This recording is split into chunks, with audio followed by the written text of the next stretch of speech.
Olá, meus amigos e alunos do nono ano, fazendo aqui a nossa segunda aula à distância. Hoje quero introduzir um assunto relativamente novo para vocês, pelo menos neste ano. Na sala de aula eu tive alguma condição de inserir esse assunto em algumas turmas, não é? Não em todas, mas agora eu vou ter a oportunidade de distribuir esse material para todos vocês.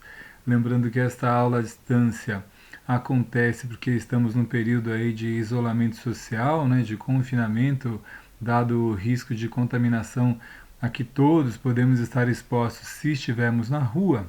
Então, vamos aproveitar da melhor maneira possível. E eu vou fazer esta aula passando os slides sobre as figuras de linguagem, ok? E ao longo da aula você vai poder acompanhar a minha voz e as imagens que já estão aí na sua tela. No ano passado, todos nós já havíamos estudado um conjunto relativamente grande de figuras de linguagem no oitavo ano. Então eu vou retomar aqui de um modo rápido, mas muito respeitoso e cuidadoso, para que vocês possam lembrar das figuras e também fixar, né, o nome delas, aquilo que elas representam como usos efetivos de linguagem, tá bom? Hoje eu vou começar nessa primeira aula de figuras de linguagem com as figuras de som. Posteriormente eu vou fazer mais três, uma ainda essa semana e duas na semana que vem. Combinado, meus amigos? Então vou lembrar a vocês aqui o fato de que as figuras de linguagem que nós vimos no ano passado, vimos assim todas elas misturadas. Aqui, para vocês no nono ano, vou fazer uma separação delas entre figuras de som, figuras de palavras, figuras de sintaxe e figuras de pensamento. Beleza? Hoje começamos aqui com as figuras de som, aquelas em que o som é uma imagem importante para a produção de sentido de determinada fala, de determinado texto. Aqui eu começo provavelmente com a mais conhecida das figuras de som, que se chama onomatopeia. A onomatopeia consiste na imitação de alguns sons que nós fazemos, por exemplo, sons de animais. Alguém pode perfeitamente reproduzir um miado, um latido, o canto de um pássaro.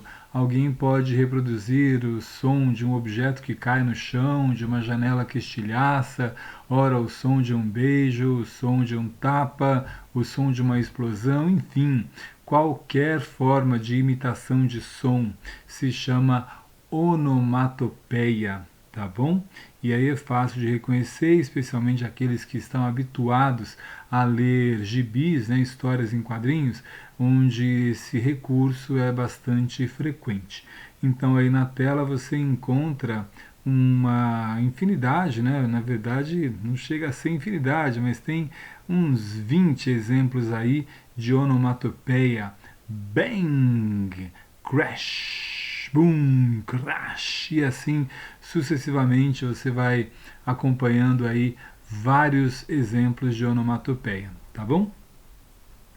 Uma segunda figura de linguagem bastante importante entre as figuras de som é um par, na verdade, né, que é a aliteração e a assonância. A aliteração e a assonância, ambas, são figuras de repetição de som.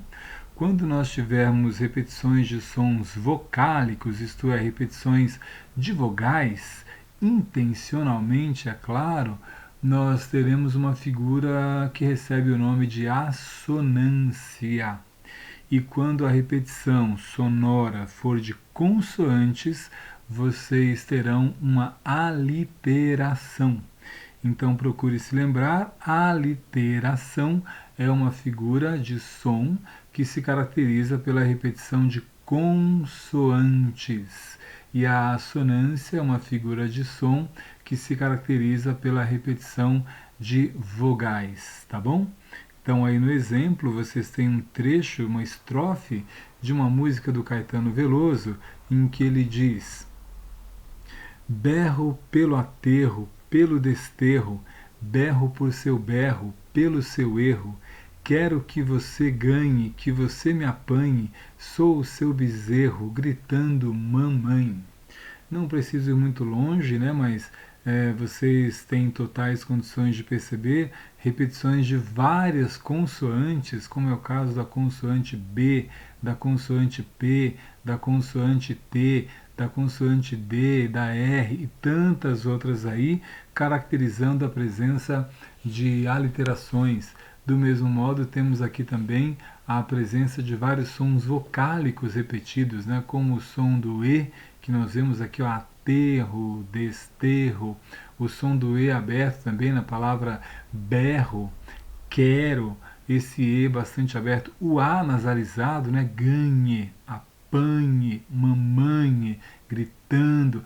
Essas repetições de vogais são chamadas de assonância e as repetições de consoantes são chamadas aliterações, certo? Coloquei aqui mais um para vocês perceberem, vou esperar vocês lerem a fim de que possam reconhecer tanto a literação quanto a assonância nesta tela. É um trecho de uma música do Djavan chamada Linha do Equador, em que ele diz: essa desmesura de paixão é loucura do coração. Minha Foz do Iguaçu, Paulo Sul, meu azul, luz do sentimento nu. Não, Éder, não canta, pelo amor de Deus, estraga tudo, vai criar aqui o maior pesadelo. Onde é que está aí, meus amigos, a aliteração e onde é que está a assonância? Muito bem, estão reconhecendo aí várias assonâncias, por exemplo, na repetição frequente do fonema U, olha, su, su, azul, luz, nu. Aqui repetições de T, ó, sentimento. Aqui repetições de D, né, desmesura, de paixão. A repetição do C, loucura, do coração. E assim sucessivamente vocês podem perceber tanto a presença de aliteração quanto a presença de assonância. Do mesmo modo, um último exemplo aqui, trouxe um poeta português chamado Eugênio de Castro, que escreveu o seguinte: na messe que enlouquece, estremece a quermesse. O sol celestial girassol esmorece, e as cantilenas de serenos sons amenos fogem fluidas, fluindo a fina flor dos fenos. Que beleza, né? Não preciso me esforçar muito para fazer vocês ouvirem as constantes aliterações e as constantes assonâncias nesse daqui. Aqui você viu, por exemplo, o fonema E aberto, ó, mece, enlouquece, estremece, enlourece, quermesse, celeste, esmorece, e assim vai, né? Assim como outros fonemas consonantais, né, que vocês viram aí, ó, aqui por exemplo, sol celestial, girassol, esmorece, o som do S, o som do F no último verso, ó, fogem fluidas, fluindo a fina flor dos fenos. Então, memoriza aí, a literação é uma figura que repete as consoantes, enquanto a assonância é uma figura que repete as vogais, certo? Mudando aqui para a nossa última figura de som, figura de linguagem que se baseia no som, eu entro na paronomásia, e é alguma coisa que eu gosto muito, porque um outro nome bem popular da paronomásia é o trocadilho, né? A paronomásia vem daquilo que vocês devem ter aprendido no sexto ano, que são os parônimos, aquelas palavras que ora têm escrita semelhante ou som semelhante, e aí às vezes nós acabamos confundindo uma pela outra. Aqui um poema do José Lino Grunwald, em que ele diz, olha que bonito, ó, sempre ceder, sem preceder, sempre ferir, sem preferir, sempre sumir, sem presumir. Você percebeu que, por exemplo, o primeiro verso era sempre ceder, e aí o autor separou a palavra sempre e ficou sem pre. Aí juntou a palavra ceder na palavra pre, e criou uma outra palavra que é preceder. na ideia de sempre ceder sem preceder, sempre ferir sem preferir e sempre sumir sem presumir. Muito bonito, né? Que é a ideia de pensar antes de agir, fazer as melhores escolhas, né? Por meio de trocadilhos aí o autor fez bonitas produções de sentido.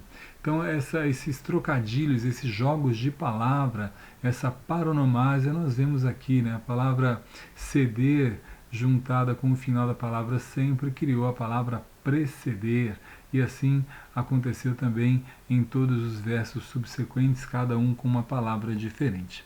Vamos ver mais um exemplo? Olha que legal. No primeiro, o passarinho pousou e posou, sentindo-se uma águia. Olha o jogo de palavras, pousou, posou, fazer pose e aqui pousar. No de baixo, se o dirigente fosse diligente, não haveria tanto incumprimento de prazos. Olha que legal. Dirigente, aquele que dirige, diligente, aquele que é responsável, que responde de maneira correta por alguma coisa. Então, o jogo de palavras entre dirigente e diligente. No terceiro exemplo, comemos fora todos os dias. A gente até dispensa a despensa. Dispensa do verbo dispensar e despensa, aquele cômodo da casa em que nós guardamos as coisas que trazemos do mercado, né, e estocamos lá para ir fazendo ao longo da semana. E no último exemplo aqui, você tem que ler muito, sobretudo se quiser escrever sobretudo. Bonito, né? Sobretudo no sentido de principalmente e sobre tudo no sentido de escrever acerca de todas as coisas possíveis. Aqui os últimos exemplos de paronomásia, veja lá no início da tela, com tais premissas, ele sem dúvida leva-nos às primícias. Premissas, aquilo em que a gente pressupõe as coisas, e primícias, que são as coisas mais valorizadas. No de baixo, uma frase de um antigo ministro da Fazenda que nós tivemos, que é: exportar é o que importa. Bonito jogo de palavras, né? Porque importa aqui não é o oposto de exportar, no sentido de trazer mercadorias para dentro do país, ao contrário, aquilo que é importante. Então foi um bom jogo de palavras aí, um bom trocadilho, uma bela paronomásia. E por último aqui uma frase, um verso do Miguel Torga, em que ele teria dito: Sagres sagrou então a descoberta e partiu encoberto a descobrir. Olha que bonito, Sagres sagrou e depois encoberto e descobrir. Esses são exemplos aí de paronomásia ou trocadilho, jogos de palavras para uma produção mais criativa de sentidos. Então, meus caros, para vocês aí uns minutinhos para reconhecerem as figuras de linguagem presentes aí nos itens A, B, C e D. Vamos lá. O rato roeu a roupa do rei de Roma. Percebeu aí a repetição frequente do fonema R? Isto, que nome tem esta figura? Então, e no de baixo você percebe aí no item B, tic-tac, tic-tac, fazia o relógio da parede. Aí a figura está imitando, reproduzindo o som do pêndulo do relógio, né, dos ponteiros do relógio que vão batendo aí. Gostaria que vocês tentassem para a aula de amanhã resolver esses exercícios. Olha, reconhecer as figuras de linguagem que estão presentes nesta tela e também nessa daqui. Nesse exercício eu gostaria que vocês associassem os 4 exemplos A, B, C e D a uma aliteração, assonância, paronomásia ou onomatopeia. Tá certo, meus caros? Essa foi a nossa aula de hoje. 15 minutinhos aí para vocês pensarem, reproduzirem, relembrarem o que são as chamadas figuras de som. Então, para vocês, um grande abraço, espero que vocês tenham curtido e lembrem-se sempre, qualquer dúvida que houver, pode mandar para nós. Por qualquer que seja o meio, qualquer que seja o contato, nós teremos o imenso privilégio de tirar essas dúvidas de vocês. E mais uma coisa, não baixem a guarda, ok? Continuem se resguardando de contatos para evitar o máximo possível o risco de um contágio do coronavírus. Beleza, gente? Grande abraço para vocês, até a próxima. Já já eu volto para falar de outras figuras de linguagem. Tchau, tchau!